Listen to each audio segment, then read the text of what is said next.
When you wish upon a star, makes no difference who you are.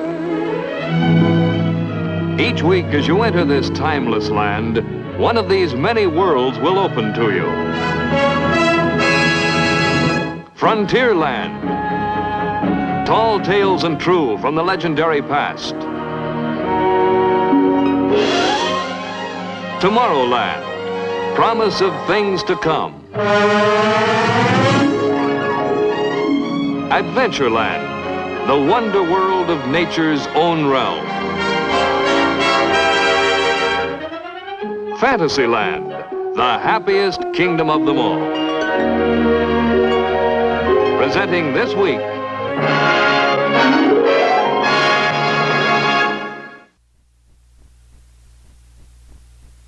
at Disneyland Park, the realm devoted to things of the future is called Tomorrowland. One of the popular attractions here is our simulated rocket trip around the moon. After entering the Disneyland spaceport, visitors may experience the thrills that space travelers of the future will encounter when rocket trips to the moon become a daily routine. However, scientists tell us that it will be many years before space travel becomes a reality. After consulting with the scientists, our artists and studio technicians have prepared a factual picture of how the coming conquest of the moon will be accomplished. Here to tell you about it is Director Ward Kimball. When we hear the exciting news of how the rocket scientists of today are preparing for tomorrow's trip to the moon, we must remember that such a trip has long been the dream of many men since history began. But before we consider the scientific plans for a trip to the moon, let us first show you, as sort of a prologue, the results of our research into the legends and facts and foibles, superstitions of man and the moon. Roll the moon sequence, please. This is the moon. It shines over the great cities. It illuminates the countryside, and its reflection shimmers on lakes and oceans. This is the moon that saw life begin on Earth millions of years ago.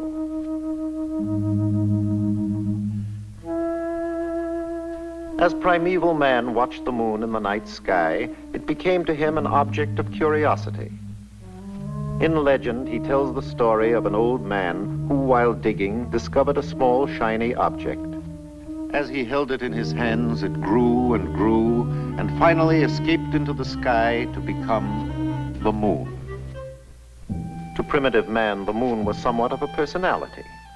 Sometimes he saw in it the face of another man, or a woman. Some ancient aborigines thought they saw a four-eyed leopard. Perhaps the greatest mystery to our ancestors was the moon's strange ability to change its shape. The early Hindus believed that it was Chandrashka, the god of night, slowly turning his lamp as he moved across the sky. The Aegeans, on the other hand, thought the moon was a silver shield, reflecting the seas and mountains of the earth. Moon worship was an important part of many ancient religions. The Sumerians called the moon Nana, and the golden calf with crescent horns was a symbol of reverence. Here stands the Egyptian moon god Thoth, the reckoner of time. 12 times between the annual rise of the Nile, the moon grew to fullness. This gave Egypt one of the first lunar year calendars. And here is Diana, the Grecian moon goddess, whose beauty inspired the Romans to build a silver temple in her honor. To some primitive races, an eclipse was a mysterious and terrible thing to behold. They believed a giant serpent was devouring the sun's light, so they danced and made great noises to frighten the moon beast away. And he would go away. The first book devoted completely to the moon was a parchment by Plutarch. He said the moon was simply a smaller Earth, but unlike the Earth, its inhabitants were demons. These words of Plutarch inspired one Lucian of Samosata to record what was perhaps the first science fiction story. He tells of a very strange journey to the moon in 160 A.D. A ship went sailing on western seas through the pillars of Hercules.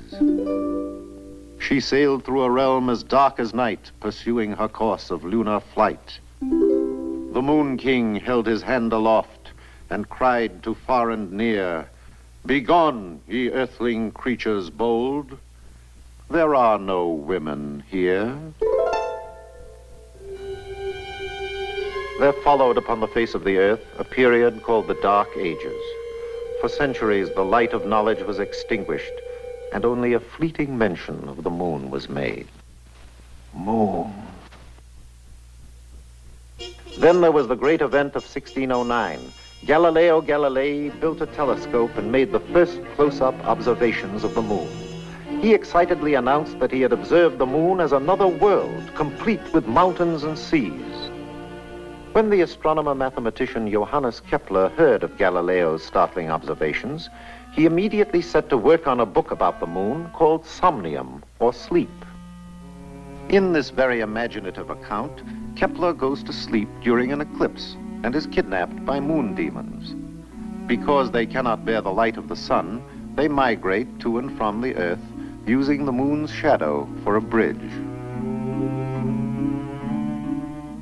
Here on the moon, Kepler wakes to see a fur-covered moon creature emerging during the cool of the evening.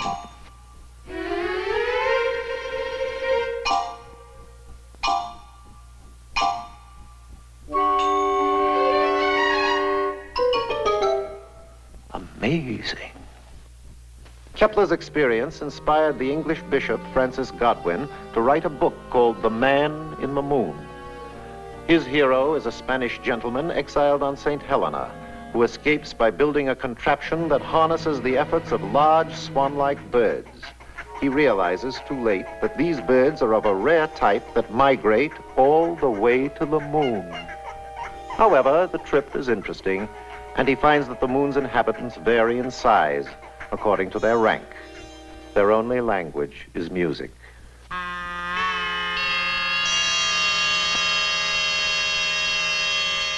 A few years later, the flamboyant Cyrano de Bergerac makes comments on the possibility of traveling to the moon.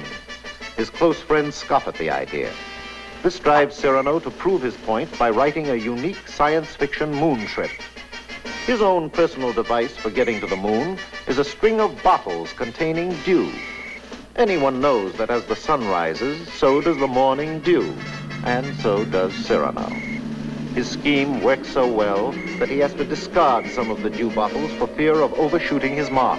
But alas, he drops one too many, misses the moon, and lands in Canada. The natives are very hostile. He has to escape. What to do? Build a rocket, of course.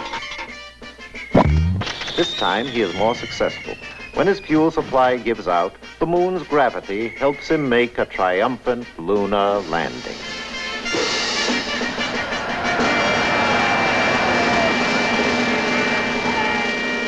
In 1835, a sensational news report appeared in the New York Sun.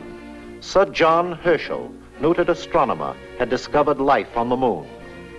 The account stated that Sir John, aided by a powerful new telescope, was able to study the moon from a distance of 50 feet. He observed fantastic rock formations, strange plants, and hairy man-like creatures with bat wings who walked about in a dignified manner. There were animals, too, grazing bison and one-horned unigoats who were very playful. However, this whole story was the imaginative product of an overzealous reporter. It was a complete hoax, a moon hoax. Here we see the leading characters in Jules Verne's Victorian trip around the moon. 3 adventurers are given a fraternal send-off by the brothers of the Baltimore Gun Club.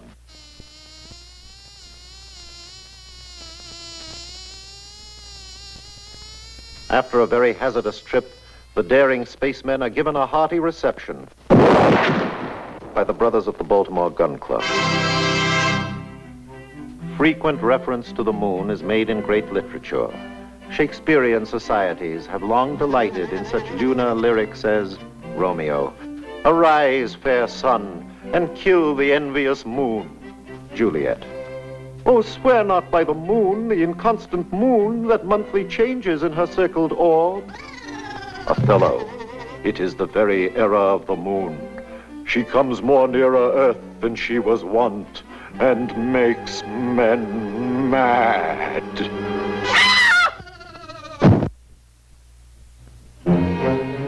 The moon is the source of many odd beliefs and superstitions. One of the oldest sayings is that the moon is made of green cheese, or that it is the resting place for all articles lost on Earth. It is said, if a man sees a new moon through a window, misfortune will befall him. Or if he cuts his hair under a new moon, it will grow back too fast.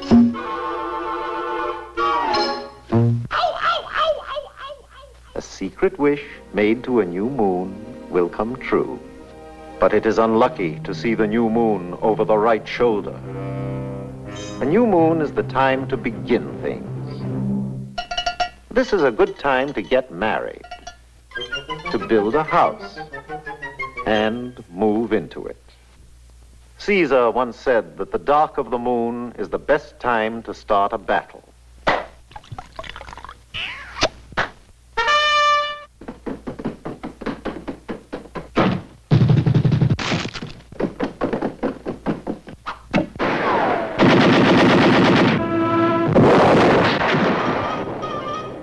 When the moon is on the wane, stuff your feather bed. Wash your linen, mow your grass, cut your timber. Some farmers believe that the moon governs the planting of crops. They say that root-type crops should be planted during the dark of the moon, while the light of the full moon is the best time to plant the crops that grow above the ground. Also, medicines and tonics are said to be more efficient if taken during the full moon. In autumn, the full moon is the harvest moon. If the moon is a silver shield, be not afraid to reap your field. But if she rises haloed round, soon we'll tread on deluged ground. Pale moon doth rain, red moon doth blow, white moon doth neither rain nor snow.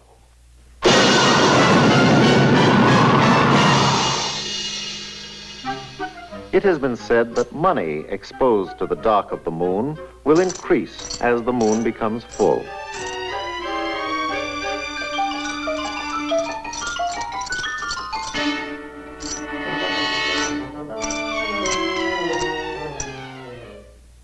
Some even believe that the left hind foot of a rabbit procured in a graveyard during the dark of the moon will bring good luck.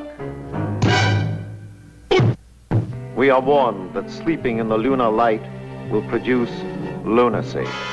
From this supposition evolved such expressions as loony, lunatic, moonsick, moon mad, and moonstruck.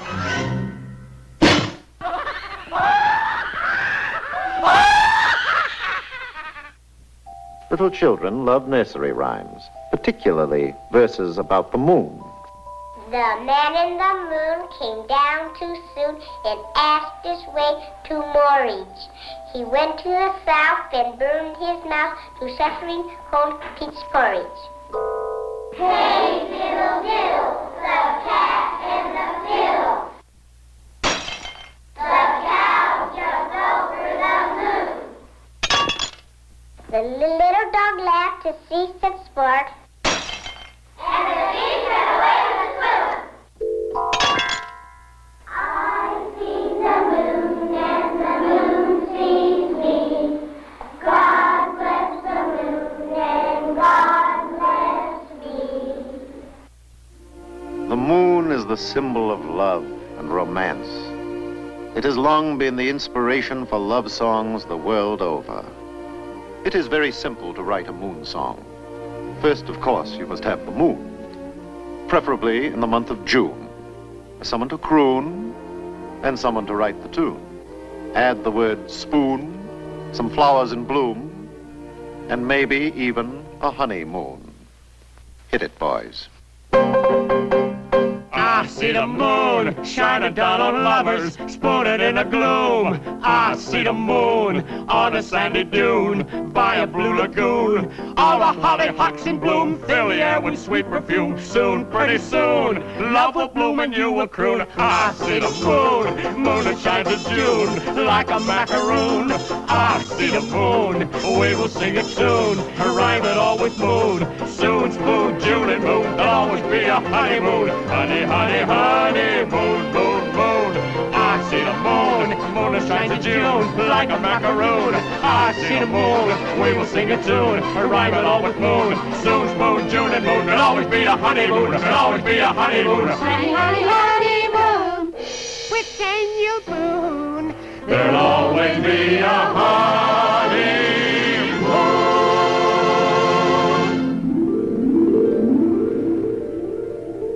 This, then, is the moon. Like a flower in heaven's high bower, with silent delight, sits and smiles on the night.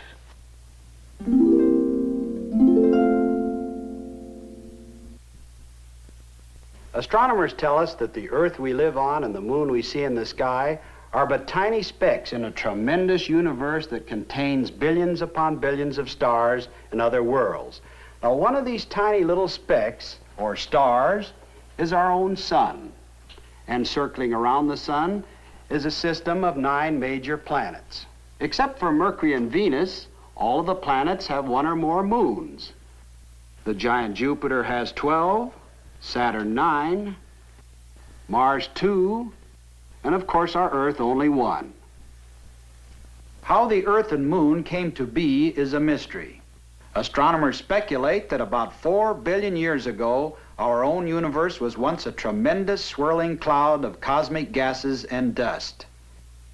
Within this great nebula, smaller whirlpools of gaseous matter formed. These eddies of dust and hot gases gradually condensed to form our sun and planets.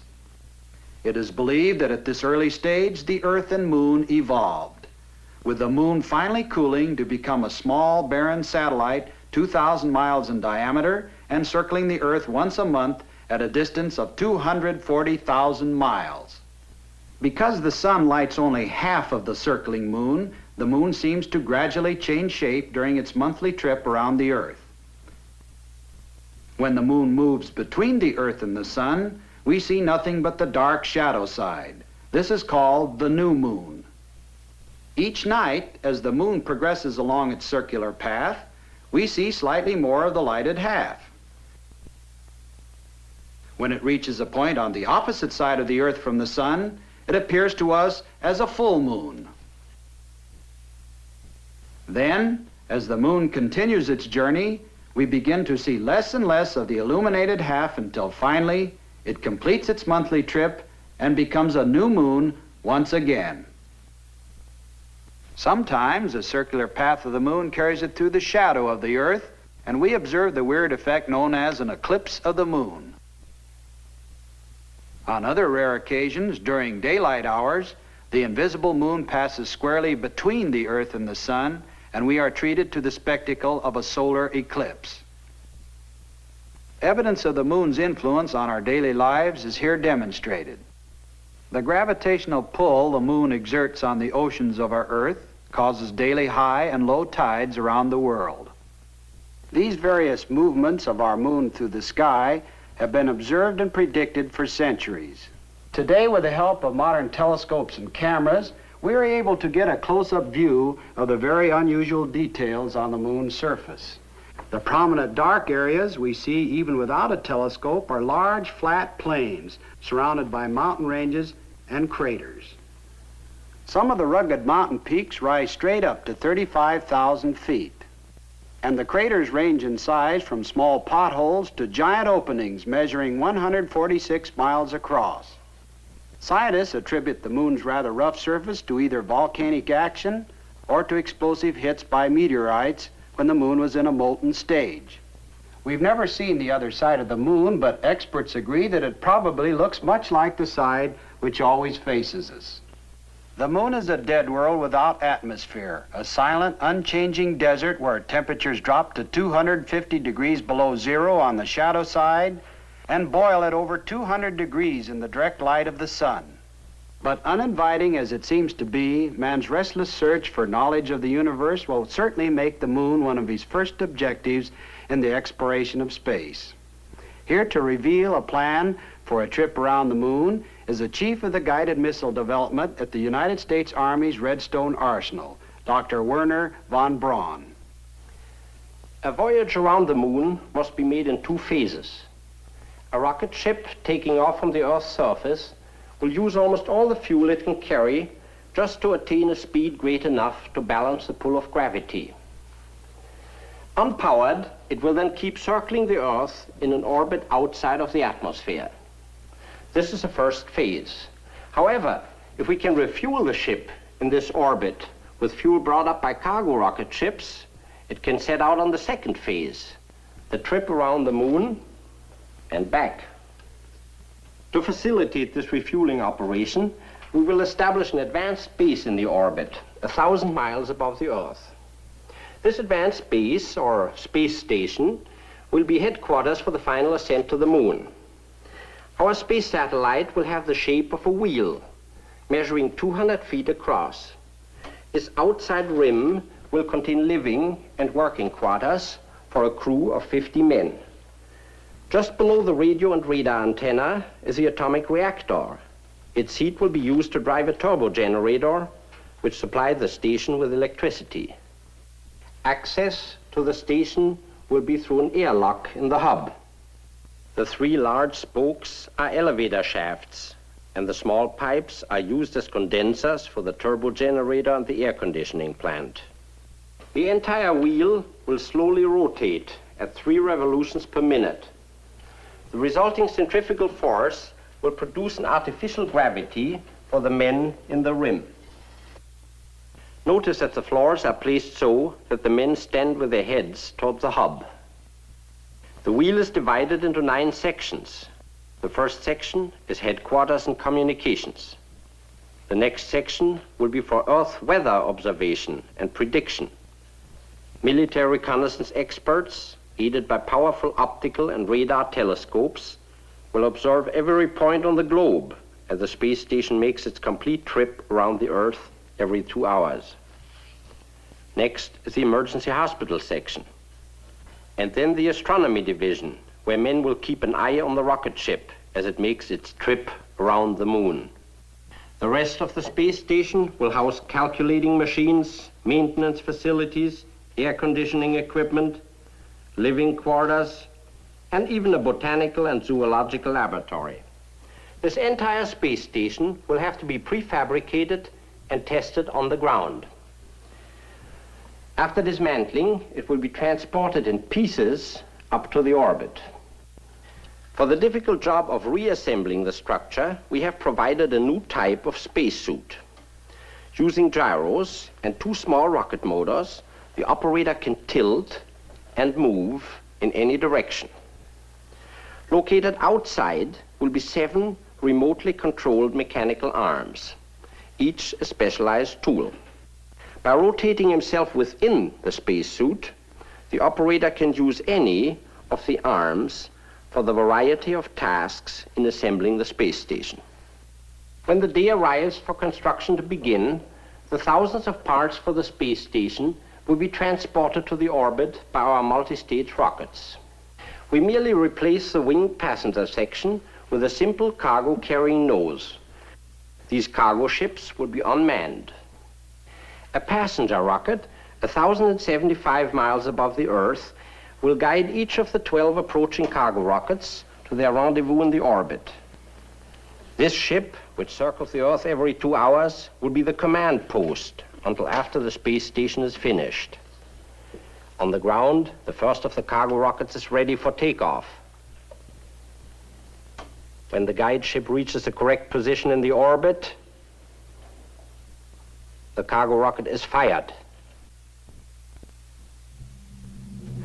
While its motors are firing, the cargo rocket is controlled by an automatic pilot, like a guided missile. Up in space, the blast-off is observed with the aid of optical instruments. In the guide ship, the navigator locks his tracking radar on the rising cargo rocket. At about 24 miles altitude, the first stage breaks away and the second stage motors fire. 2 minutes later, the cargo head blasts away from the second stage and continues firing until its speed reaches 18,468 miles per hour. Automatically, the motor cuts off. Now, with the aid of remote controls, the navigator rotates the rising cargo rocket so that when it arrives later in the orbit, it will line up with the guide ship. Here, at 1,075 miles up, follows the most precise maneuver of the entire operation. The motor of the cargo rocket is fired again until its speed and course exactly match that of the guide ship. Radar remote control will enable this maneuver to be performed with a high degree of accuracy. 56 minutes have now elapsed since takeoff. The cargo ship is floating in space, 2,000 feet ahead of the guide ship.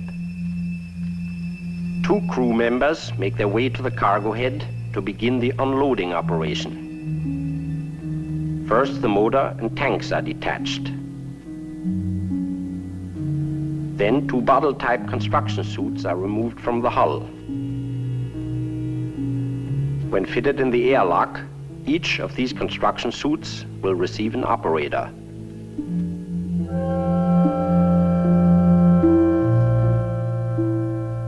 The sections of the cargo ship are moved back to make way for other supply rockets soon to arrive.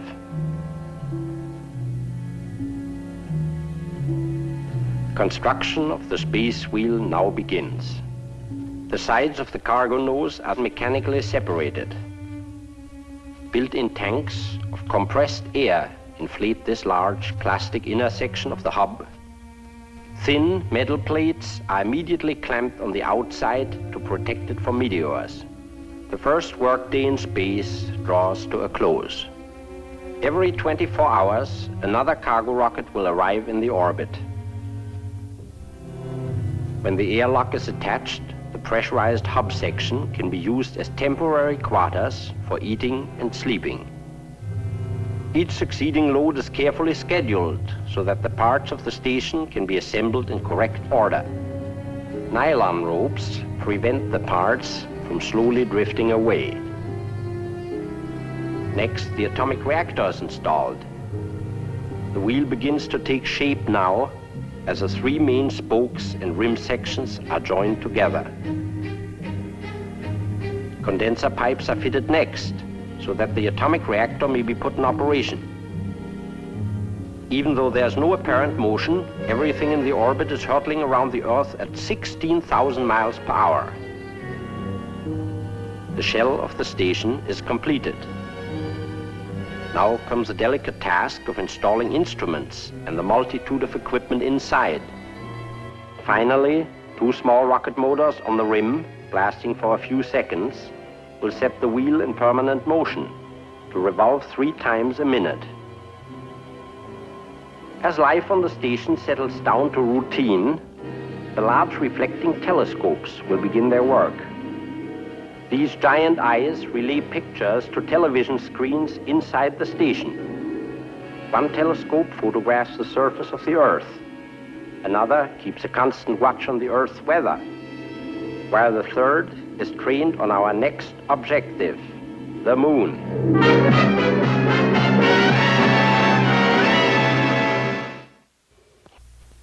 The primary purpose of the first moon trip will be to test the methods and equipment to be used on later voyages into deep space.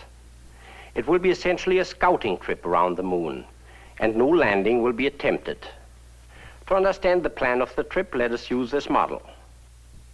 Here is the Earth with the moon circling around it. Since the first half of the trip will take 5 days, we must aim the ship well ahead of the moon so that they both arrive at about the same point in space at the same time. Here we have a scale drawing of the Earth with the moon 240,000 miles away. This is the elliptical path which our rocket ship will follow, going out and coming back. For the rocket to leave the orbit of the space station, its speed will have to be increased by firing the rocket for a brief period of 10 minutes. The ship will then coast for 5 days. The Earth's gravity begins to slow the rocket down until 121 hours later, at a point within 60 miles of the moon's surface, it will begin to fall back toward the Earth. Gradually picking up speed, it will take another 5 days to coast back to the space station. This model will show you how our future moon rocket ship might be designed. It will be 53 feet in length, has no wings or tail surfaces, because it will be assembled and operated only in the vacuum of space. For the hull of the ship, we are adapting the cabin section of one of the Earth to space station passenger rockets. To the nose, we have added a small atomic reactor, which will drive a steam turbine and furnish electricity for the ship's instruments. This shield will protect the crew members from dangerous radiation. The ship's crew of 4 men will be placed 2 in the front and 2 back here. This is the directional radio radar antenna. Located underneath is the airlock for a spacesuit. The suit can be entered from inside the ship. Clustered around the rear of the ship are the 7 extra fuel tanks filled with hydrazine and nitric acid. All but the centrally located tank will be released when empty near the end of the return trip to cut down on dead weight. Even though we now have the theoretical knowledge to make a trip to the moon, it will be many years yet before our plans can fully materialize. However, let us imagine for a moment that the many problems have been solved and that after completing our space station, we are ready to begin our first voyage around the moon. Ladies and gentlemen, through a worldwide network of radio and television, we are bringing you an on-the-spot account of the first expedition around the moon. Here at Space Station number 1, 1,000 miles above the Earth, the final preparations have all been made. Except for the time the rocket is on the other side of the moon, our radio and that of the station will be in constant communication with the ship during the 10-day voyage. As the moon ship stands by, the all-important pressurized spacesuit enters the rocket's airlock for the last time. During the trip, it'll be used only in the case of emergency. The captain is the last man to come aboard. He will direct the entire expedition from his position at the front of the ship.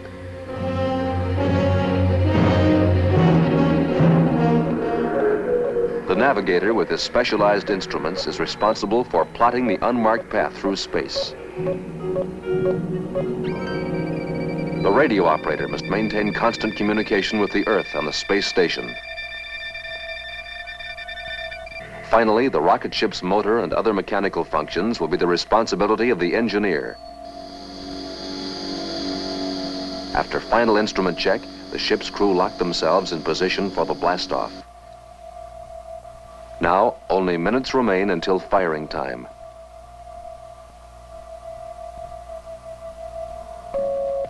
The captain sets the automatic firing timer and reports to the space station. RM1 to Station 1, firing timer is engaged. We will begin power maneuver for departure in exactly 16 hours, 23 minutes, 47 seconds. Roger, RM1, 16 hours, 23 minutes, 47 seconds, over. Crew will secure and stand by for firing in 84 seconds. Acknowledge. Navigator, check. Radio okay. Engineer, check.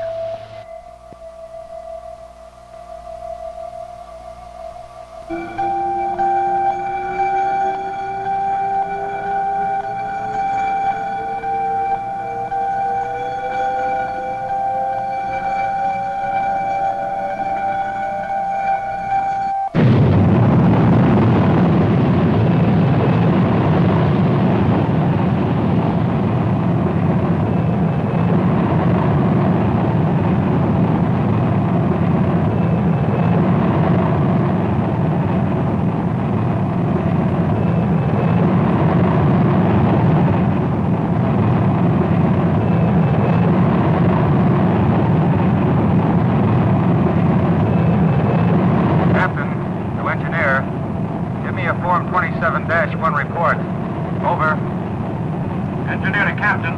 Motor pressure 447 psi, 3 low. Turbo pump 11,000 RPM, right on the button. Actuators steady. Guidance readings okay. Cabin pressure 0.3 psi low. Cabin temperature 72 degrees. Over.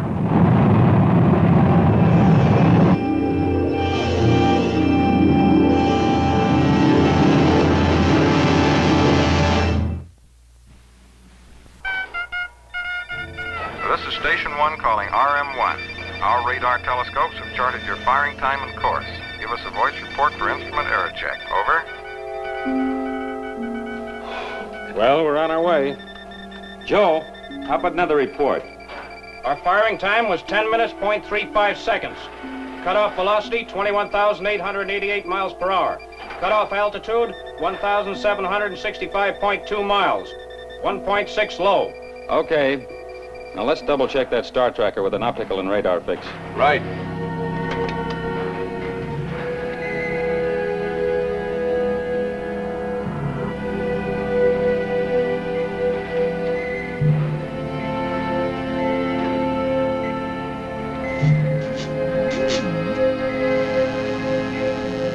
Captain, position check shows 0.7 miles below, 1.2 miles left, and 0.3 miles ahead of standard flight path.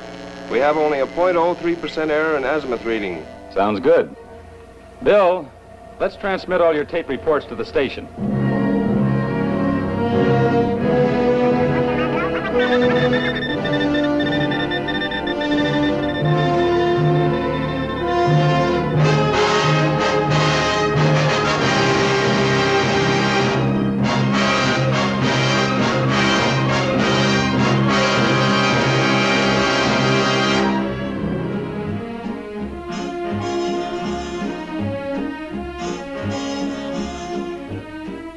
Gentlemen, we are interrupting our program to give you the following message. Moonship RM1, which left the space station a little over 51 hours ago, reports a distance of 169,000 miles from the Earth. The ship is traveling at 9,400 miles per hour, and deviations from the intended flight path have been so small that the captain reports no corrective power maneuver has been necessary as yet. We are happy to report all the crew are in good condition.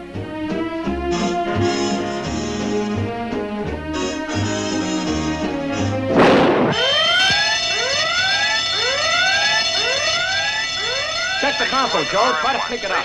Bill, is your electrical system working? Emergency condition. Repeat. Verify. Over. Meteor hit, number 2 nitric acid tank. Pressure's dropping fast. It's number 2, all right. Joe, put the air blowers on emergency power. Frank, get in the bottle suit and patch that hole. Don't use your motors near that leak. Try to reach it with the gripping arm.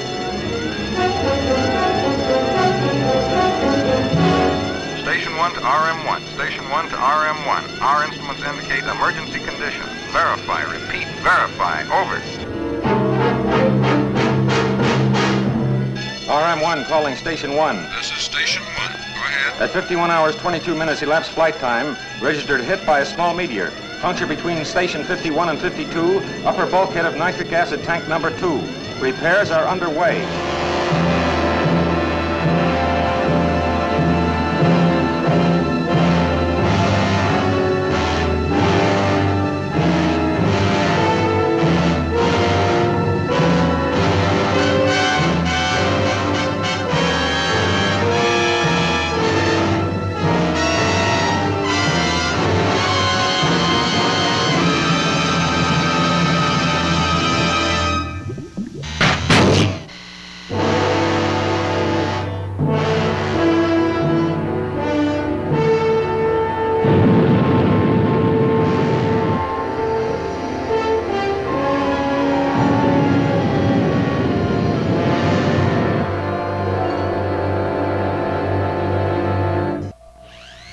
RM1 to Station 1. This is Station 1. Go ahead. Meteor puncture sealed. Estimated diameter of meteor 1/16 of an inch. No injuries, equipment okay. Estimated loss 180 gallons of nitric acid. Proceeding on flight plan. Over and out.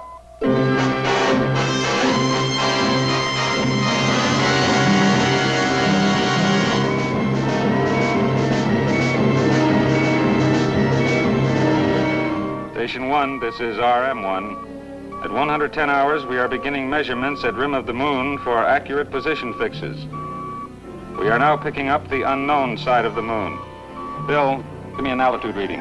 Okay.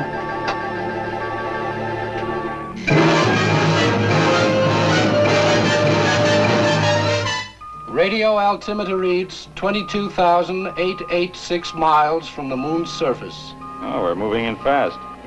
Frank, have you got anything in that star occultation reading yet? Just a moment, I'll run it through the computer.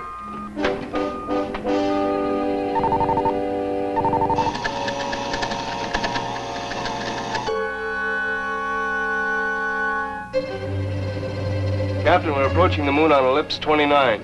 Course indicates collision with moon at 1:20 hours 56 minutes. Correction tape 340 must be used at 1:16 hours.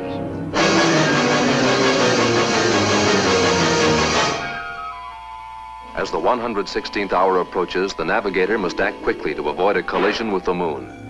He starts the tape selector, which will automatically correct the rocket's course by firing the motors for a precise number of seconds.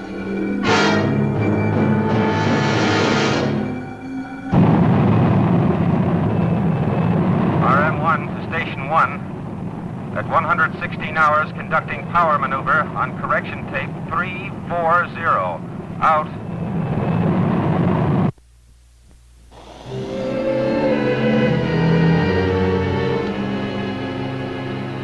Captain, we're almost on the button. We'll pass the moon's surface at 63 miles instead of 60. Close enough. We'll make the correction on our return maneuver. Joe, set the spatial attitude control to keep us lined up with the flight path tangent.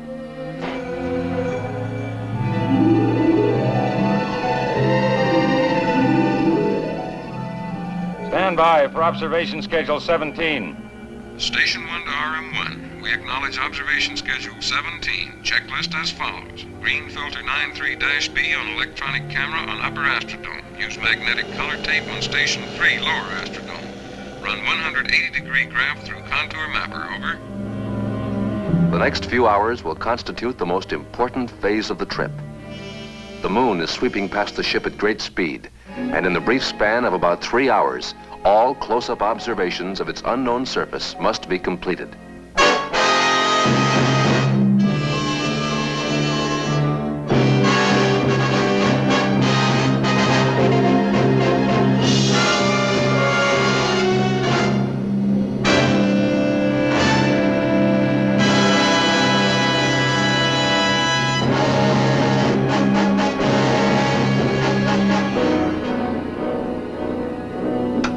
RM1, Station 1. We are now seeing the Earth disappear behind the moon's rim. This will be our last radio message until you see us on the other side. Roger, RM1. Good luck.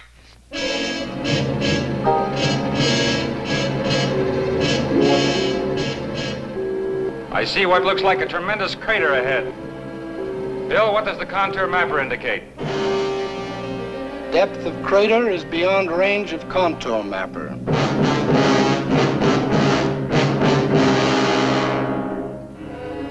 We'll reach the day and night terminator in 5 minutes. Frank, arm your flares and stand by to fire when I give the signal.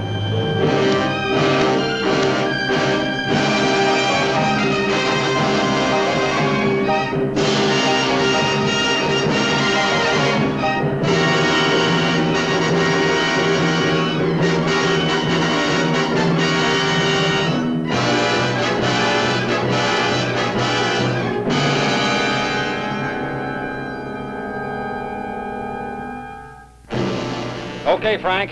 Fire your flares at 3-minute intervals.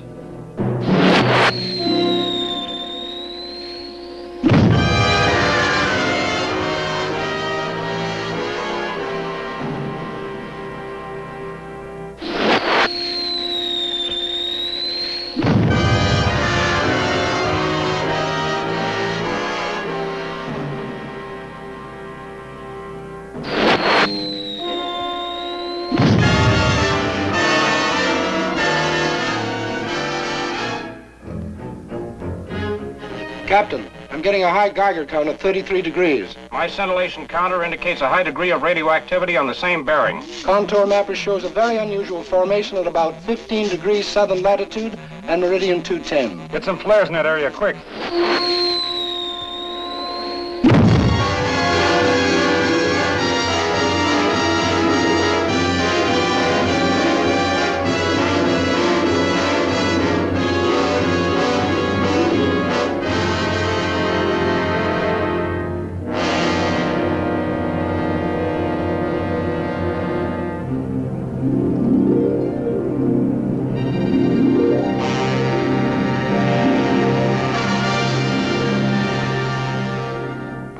to Station 1. Do you read us? Over. Roger, RM1, we read you weak but clear. Over. At 123 hours, we are observing the Earth emerging from behind the moon. We will leave moon shadow at 124 hours, 14 minutes. Our ETA in orbit is 241 hours, 27 minutes. After 3 hours of total darkness, the ship breaks from the moon shadow into the glaring sunlight to continue on its 5-day return trip. The irresistible power of the Earth's gravity has now changed the rocket's direction and is pulling it with ever-increasing speed back to the space station.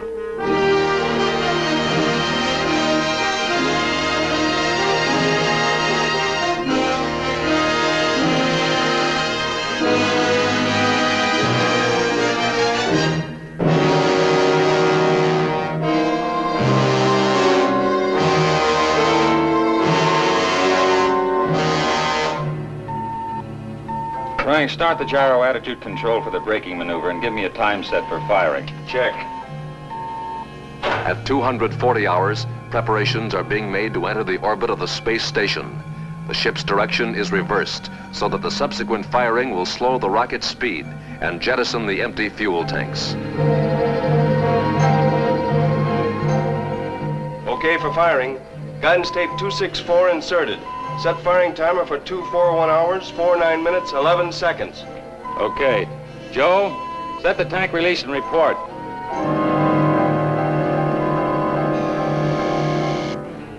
Fuel tank set for release.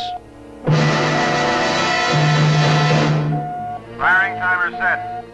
Stand by for power maneuver in 3-5 seconds.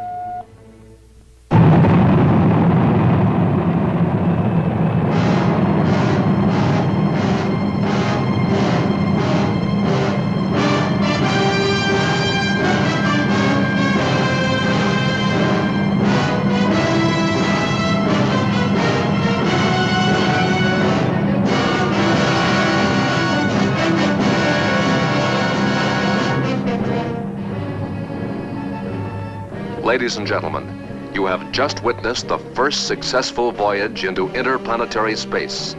This pioneer trip around the moon will soon be followed by an expedition which will actually land on the moon's surface. Even now, construction is going forward on the atomic-powered rocket ship that will challenge the limitless depths of space and solve the mystery of the red planet Mars.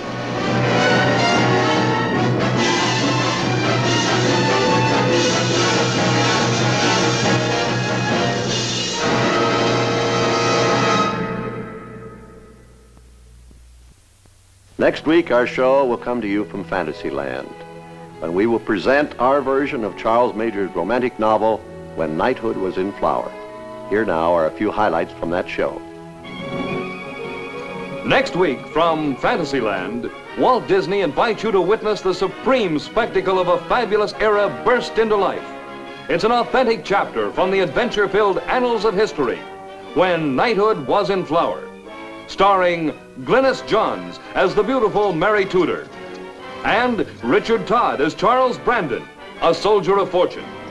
Meet James Robertson Justice, whose portrayal of the swashbuckling Henry VIII explodes on the screen in one of the century's most memorable performances. I command you! You hear? Yes, brother dear. Are you coming? No, brother dear. Michael Gough as the treacherous Buckingham, England's deadliest swordsman. Witness one of the greatest love stories ever told, a romance that rocked both England and France when a commoner is forced to make love to a princess by her royal command. By royal command? And sovereign decree. Help me, Charles. My lady, I beg of you. Am I a statue on a pedestal?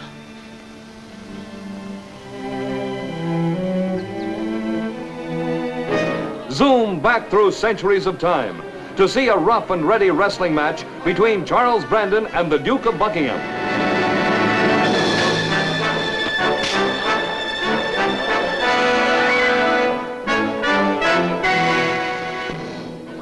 Be at the Princess Ball when the scandalous La Volta dance shocks the Queen and is the King's delight.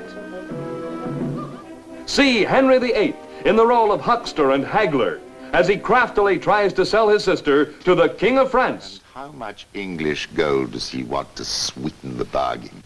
500,000 crowns has been proposed. 500,000? Odds death, why doesn't that old usurer ask me to melt down my crown? Be on hand when Mary seeks to escape to America to avoid becoming the Queen of France. Are you alone, my lady? I've run away. You must be mad. A princess cannot run away. How many hours of grace do you think you'll have before the king's officers catch up with you? No one saw me leave, not even Lady Margaret. And long before I can be apprehended, you and I will be on our way to the New World. Here is all the pomp and pageantry that makes history books come alive. A factual story 3 years in the making. The golden age of chivalry lives again next week when Walt Disney presents When Knighthood Was in Flower.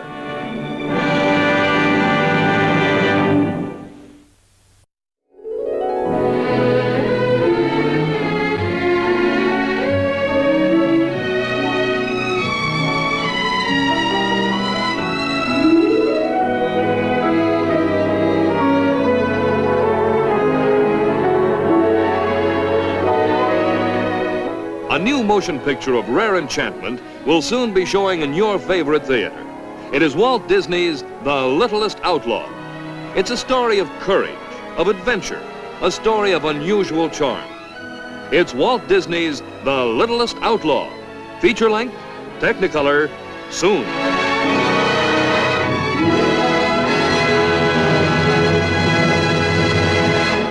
This has been an ABC Television Network film presentation.